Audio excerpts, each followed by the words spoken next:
जय हिंद साथियों, आप सभी का हमारे YouTube चैनल पीके मैथमेटिक्स 247 में स्वागत है। इस समय आप पढ़ रहे हैं चक्रवृद्धि ब्याज और ये चक्रवृद्धि ब्याज का 9वां क्लास है। 8वां क्लास जो पिछला क्लास था और आज वाले क्लास में हम चक्रवृद्धि ब्याज तिमाही, दोमाही, छमाही, 4 माही पे किस प्रकार से लगता है वह पढ़ा रहे हैं, वो समझाने का प्रयास कर रहे हैं। और मुझे उम्मीद है कि आप अगर पूरा वीडियो देख लिए बिना स्किप किए तो आप इसको समझ जाएंगे। तिमाही पे लगने वाले ब्याज को, चक्रवृद्धि ब्याज पे, छमाही पे लगने वाले चक्रवृद्धि ब्याज को आप पूरी तरीके से समझ जाएंगे। जिसका यह रूल दिया है कि अगर 6 माही पे, 4 माही पे, 3 माही पे चक्रवृद्धि ब्याज लगे तो जो दर दिया है उसमें कितना से भाग देते हैं, जो समय दिया है वर्ष में उसमें कितना से गुणा करते हैं। यह रूल है, ठीक है ना। तो चलिए, हम बोर्ड पे सवाल दिखाई दे रहा है, इस प्रकार का 3-4 सवाल लेकर आते हैं और यह जो रूल है उसको हम समझाने का प्रयास करते हैं। और उम्मीद है कि 6 माही, तिमाही या इस प्रकार से सवाल आए, चक्रवृद्धि ब्याज निकालना पड़े तो आप आसानी से निकाल सकते हैं। तो देखिए सवाल क्या है। नन्हे 1000 रुपये को 21% चक्रवृद्धि ब्याज पर देता है। यदि ब्याज प्रति 4 माह पर संयोजित होता है तो उसे वर्ष के अंत में कितनी धनराशि प्राप्त होगी। नन्हे नाम का कोई व्यक्ति है, वह 1000 रुपया किसी को दे दिया और उसमें चक्रवृद्धि ब्याज की जो दर लगाया 21% लगाया, लेकिन कंडीशन यह रख दिया कि जो चक्रवृद्धि ब्याज है यह संयोजित होगा 4 महीने में। अब 4 महीने का संयोजित होने का मतलब क्या है। जैसे 1000 रुपया किसी व्यक्ति को दिया है तो 4 महीने में जो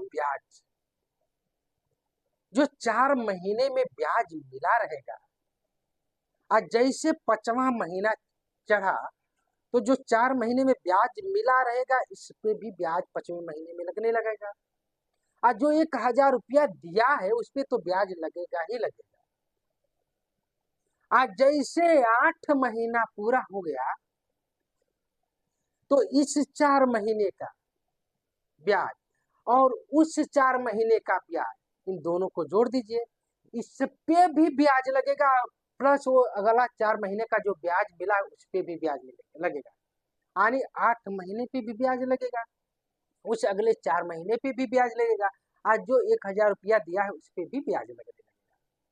यानी 4 माह संयोजन का मतलब कि प्रत्येक 4 माह के बाद पिछले मिले ब्याज पे ब्याज लगने लगता है। तो करेंगे क्या कि हम दर जो 21% है, जब 4 माह पे संयोजित हो रहा है तो 21%, देखिए 4 माही पे अगर ब्याज संयोजित होते हम 3 से भाग देते हैं, किसमें, दर में। 3 से गुणा करते हैं किसमें, वर्ष में। जो वर्ष दिया है, 1 वर्ष या 2 वर्ष या 3 वर्ष दिया हो उसमें हम करते हैं। अब कहेंगे कि कहा है 4 महीने पे 3 से हम भाग दे रहे हैं दर में, इसलिए दे रहे हैं कि ये बताइए कि 4 महीना कई गो मिलेगा तो 1 साल होगा। अरे साल 12 महीने का होता है और 4 महीना अगर 3 गो 4 महीना मिल जाए तो 1 साल पूरा हो जाता है। 4 तिहाई 12, आने की 1 साल में 4 साल को अगर तोड़ा जाए 12 महीने को 4 महीने के भाग में तो 3 भाग होगा। तो जब 4 माह पे ब्याज संयोजित हो रहा है तो 4 तिहाई 12, 1 साल में कितना महीना होता है, 12 ना। ये 12 महीना 1 साल में होता है, महीना कितने में, 1 वर्ष में। और यह माह 4 माह दे दिया है तो हम करेंगे क्या कि जो दर है वो तो वर्ष पे है, ये 21%, तो दर को माह में बदलेंगे। तो क्या है, 4 माह है तो एक काम करेंगे, इसको 4 से भाग देंगे तो कितना आएगा, 3। 3 टुकड़ा में हो गया ना वर्ष। अब 3 से दर में भाग दे दीजिए, तो करेंगे नई दर क्या हो जाएगी?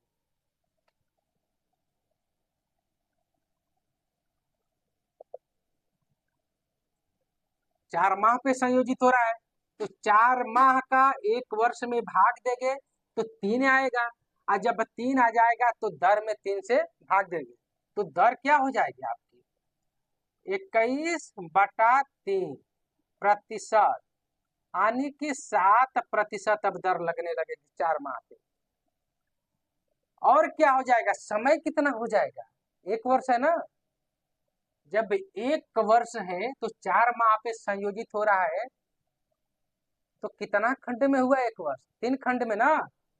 तो जो समय हो जाएगी यह हो जाएगी 1 गुणे 3, 3 4 माही हो गया, 3 4 माही, यानी 3 4 माही मिलेगा तो 1 वर्ष बनेगा, क्योंकि 4 माह पे हमको ब्याज निकालना है। अब चलिए वही हम प्रक्रिया अपनाएंगे, चक्रवृद्धि ब्याज निकालने का, जो पहले वाला प्रक्रिया अपना रहे थे पिछले वाले क्लास में। अब एक काम कीजिए, 4 माह का ब्याज निकालिए 1000 रुपये पे, और दर 7% रहेगी। तो 1000 रुपये का 7% दर से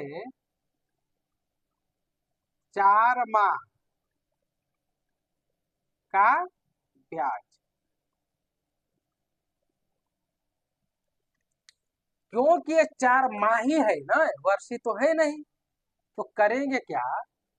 1000 गुणे 7% दर है ना, 7, यह इससे कट जाएगा, इससे कट जाएगा, 70 रुपया, यानी 4 माह का 1000 रुपये का ब्याज 70 रुपया हुआ।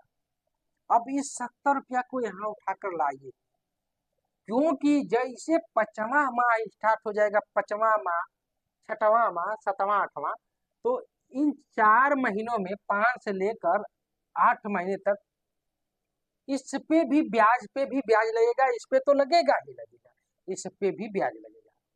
तो अगले 4 माह तक 70 रुपये पे कितना ब्याज मिला वो निकाल लेते हैं। अब 70 रुपये का, यही सब यही लिखेंगे जो है इसी को, इसलिए हम डाट डाट कर रहे हैं, और दर वही रहेगी,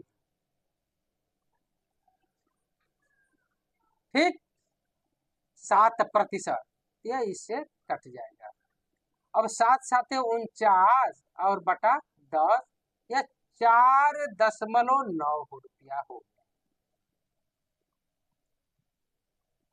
अब 8वां जो महीना, 5वां से 8 महीने के बीच में ब्याज पे ब्याज 4.9 रुपया लगा, लेकिन हमको 1 वर्ष का निकालना है, तो अब 9वां 10वां 11वां 12वां में चलते हैं। जैसे 9वां महीना स्टार्ट हो जाएगा, तो जो ये ब्याज पे ब्याज मिला है इस पे भी ब्याज लगने लगेगा, इस पे तो ब्याज लगेगा ही, इस पे तो ब्याज लगेगा ही, अगले माह पे इस पे भी ब्याज लगेगा, तो इसको आप यहाँ उठा लाइए। इतना रुपये का बस यही सब कुछ रहेगा, लिख दीजिए 4.9, दर वही रहेगी 7%। तो जब इसका गुणा करेंगे तो 4.9 में 7 का गुणा करेंगे तो 7 नामा 63, आज 7 चौका 28, 7 नामा 63 और 7 चौका 28, 28 में और 6 जोड़ देंगे तो 34। कितने अंक के बाद दशमलव है? 1 अंक के बाद, बटा 100। फिर 100 का जब इसमें भाग देंगे तो 0.343 रुपया, इतना।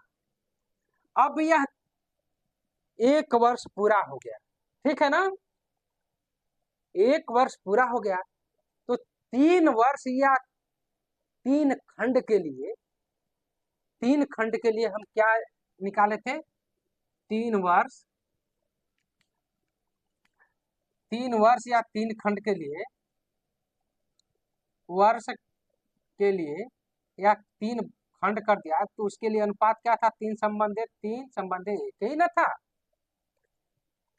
जब वर्ष का मामला आता था तो हम वर्ष लिख देते थे, माह का मामला आएगा तो हम जब 4 माह ही हो गया तो यहाँ माह लिखेंगे, जैसा आएगा वैसा हम इस्तेमाल करेंगे। तो हम सामान्य भाषा खंड लिख लीजिए, 3 खंड के लिए इतना अनुपात होगा, क्योंकि हम 3 खंड में निकाल रहे हैं ब्याज। तो जब 3 खंड में निकाल रहे हैं तो 3 खंड का अनुपात 3 संबंधित 1 है। पहले 3 का इसमें गुणा कर लीजिए, दूसर के 3 का इसमें, और अंत में 1 बचा है, इसमें गुणा कर लीजिए। अगर आपको यह समझ नहीं आ रहा है तो हमारे चक्रवृद्धि ब्याज वाली वीडियो में प्लेलिस्ट में जाइए और दूसर की वीडियो देख लीजिए, ये समझ में आ जाएगा। 7 तरीके 21 यानी 70 तिहाई 210 रुपया। 4.9 में अगर गुणा हम कर रहे हैं तो कितना आ जाएगा? 9 3 3 9 27 को 7, 4 तिहाई 12 और 2 14, 14.7 रुपया। 1 से जब यहाँ हम गुणा किए हैं तो वही रहेगा, कोई फर्क नहीं पड़ेगा। 3.343 रुपया। अब इसको जोड़ दीजिए, जब जोड़ेंगे तो चक्रवृद्धि ब्याज आ जाएगा। तो जोड़िए, जोड़ते हैं, यह 3, यह 4 और यह 3 है और यह 7, जोड़ेंगे तो 0 आ जाएगा। उसके बाद अब करेंगे क्या कि यह 4 है और एक हासिल आएगा तो 5 आ जाएगा, यह 1 है और यह 1 2 हो जाएगा, और 2 तो है ही। 225.043 रुपया ये चक्रवृद्धि ब्याज हो गया। यह चक्रवृद्धि CI हो गया, यह चक्रवृद्धि ब्याज हो गया। किस पे? 1000 रुपये पे। लेकिन हमको कह रहा है कि उस 1 वर्ष के अंत में उसको कितनी धनराशि प्राप्त होगी, तो इतना तो इसको ब्याज मिल जाएगा। आज जो दिया है 1000 रुपया वो भी तो मिलेगा। तो मिश्र धन निकालने के लिए कह रहा है, तो मिश्र धन यानी वर्ष के अंत तक मिली धनराशि,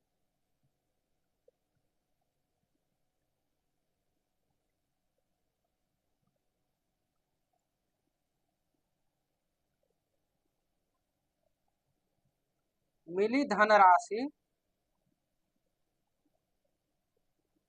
1000 रुपया और धन 225.43, इसको जोड़िए रुपया, तो हो जाएगा 1 2 2 5 4 3, इतना रुपया वर्ष के अंत तक नन्हे को 1225.043 रुपया मिलेगा। अगर यही हम 4 के जगह पे अगर कह दे 3 माह, यहाँ 4 के जगह पे 3 लिख दें यहाँ, तो हम करेंगे क्या? 21 में हम 4 से भाग देंगे, और जो 1 वर्ष के लिए है ना, तो वर्ष में हम 4 का गुणा कर देंगे।